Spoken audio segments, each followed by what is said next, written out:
Okay, so something really interesting.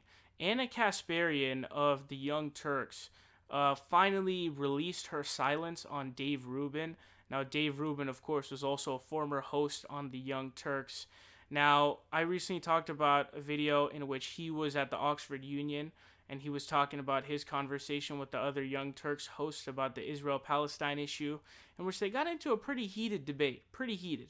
But what I wanted to talk about here, because she absolutely went in. You can check out the full clip, by the way. But she actually used to be very good friends with Dave Rubin. I guess she said that they would have dinner at his place every weekend, which is very significant, of course. And also, they would do a lot of videos together, and they were definitely friends. So, if there's anybody who knows the most about Dave Rubin, it is Anna Kasparian. And what you're going to be seeing is there's been, of course, a lot of speculation about why he left. There's the, sort of what could be determined as the straw that broke the camel's back was the Israel-Palestine debate that they had.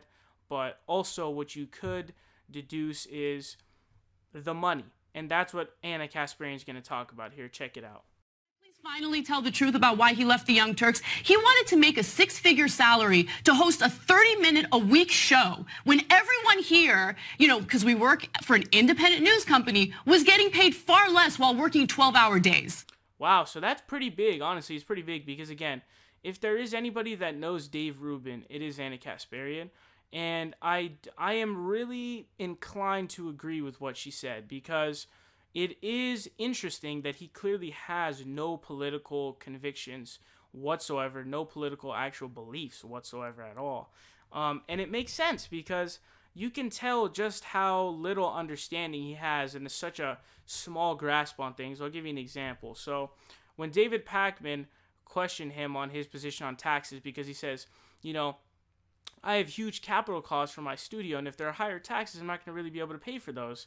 And what David Pakman says is, hey, if you have a pass-through, capital costs are tax deductible, so if you raise taxes, that would raise the incentive to invest in your business to drive profits. And he goes, and then David Pakman presents him with, hey, classical liberalism is the idea of, it's basically libertarianism, okay, which is the diametric opposition of single-payer healthcare. And, Dave Rubin then describes his ideal healthcare system, which is Obamacare, so it's not even single-payer healthcare. And then David Pakman concludes that with asking him, do you think you're saying that you're of the wrong ideology? Because quite clearly these two things don't align with each other. They don't add up. And so he just has such a little grasp on things. And he went on the Joe Rogan podcast and got absolutely slaughtered on so many different issues.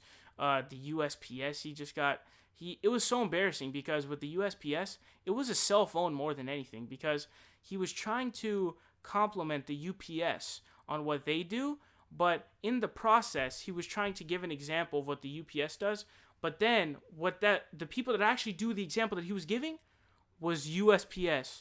So embarrassing. Unbelievably embarrassing. I couldn't believe how embarrassing that was. And then when it came to the issue of regulation, Dave Rubin really fucked up because if he had brought up regulation in some different area, Joe Rogan probably would have just nodded his head and went along because generally speaking, when Joe Rogan doesn't have any personal experience or really any knowledge of something, his intuition is just to kind of like agree with the host or the guest on whatever the fuck he says. And Dave Rubin got slaughtered because he's like, oh, do you want people to build this shit? And it's like, they need construction regulations because otherwise people are going to cut corners. And these problems are maybe not going to manifest for 5 to 10 years. And so you have to protect the consumer. The government has to step in and protect the consumer. And he goes, well, self-regulation, bro. And then he backs up and he backpedals, etc., etc. But I want to know what your guys' thoughts are. Let me know if you guys think that, Anna is right about why he left the Young Turks. And they're just going off on him now, man. They have lifted their silence on Dave Rubin completely.